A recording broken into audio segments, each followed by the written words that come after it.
তো এই যে বড় ভাইয়ের কাছে চল বিসাধ্য রোজার মধ্যে এত জম্মের খাওয়াবো।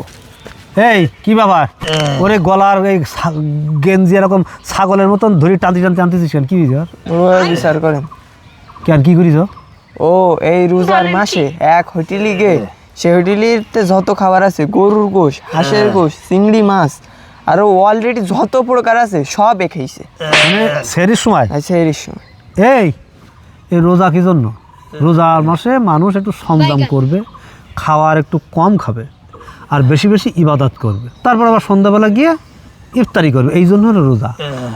গেজি স্যার, আর তুই এই যে জম্মের খাওয়া খাইছিস রোজার দিনে, এরম মানুষ খায়? ওর শাস্তি দিতে হবে না? শাস্তি দিতে হবে। শাস্তি কি দেওয়া যায়? কি দেওয়া যায়? এক কাজ কর, ওর আজকে এই সন্ধ্যাবেলা যে ইফতারি করবে না মসজিদে, মসজিদের ওই খাবার বাদে আরও মনে কর আমার কাছে টাকা নিয়ে যাবি, 1 কেজি চপ, 1 কেজি বেগুনি, 1 কেজি ছোলা, 1 কেজি জিলাপি, এইগুলো আনবে। সাথে তো ওই মসজিদে যে খিচুড়ি আছে, ওই খিচুড়ি আরও 3 প্লেট ওর খাওয়াবি। এই এই এই কি হলো? এই অজ্ঞানী গেছে, এই অজ্ঞানী। এই সে কি পানি নেয়? ওই পুকুরতে পানি নেয়, পানি নেয় তাড়াতাড়ি তাড়াতাড়ি পানি নেয়। ওরে অজ্ঞানী গেছে, সর্বনাশ করে পানি নেয়, সে কি পানি নেয়? এই এই এই অজ্ঞানী, ধর ধর, এই দৌড় মারলে ধর।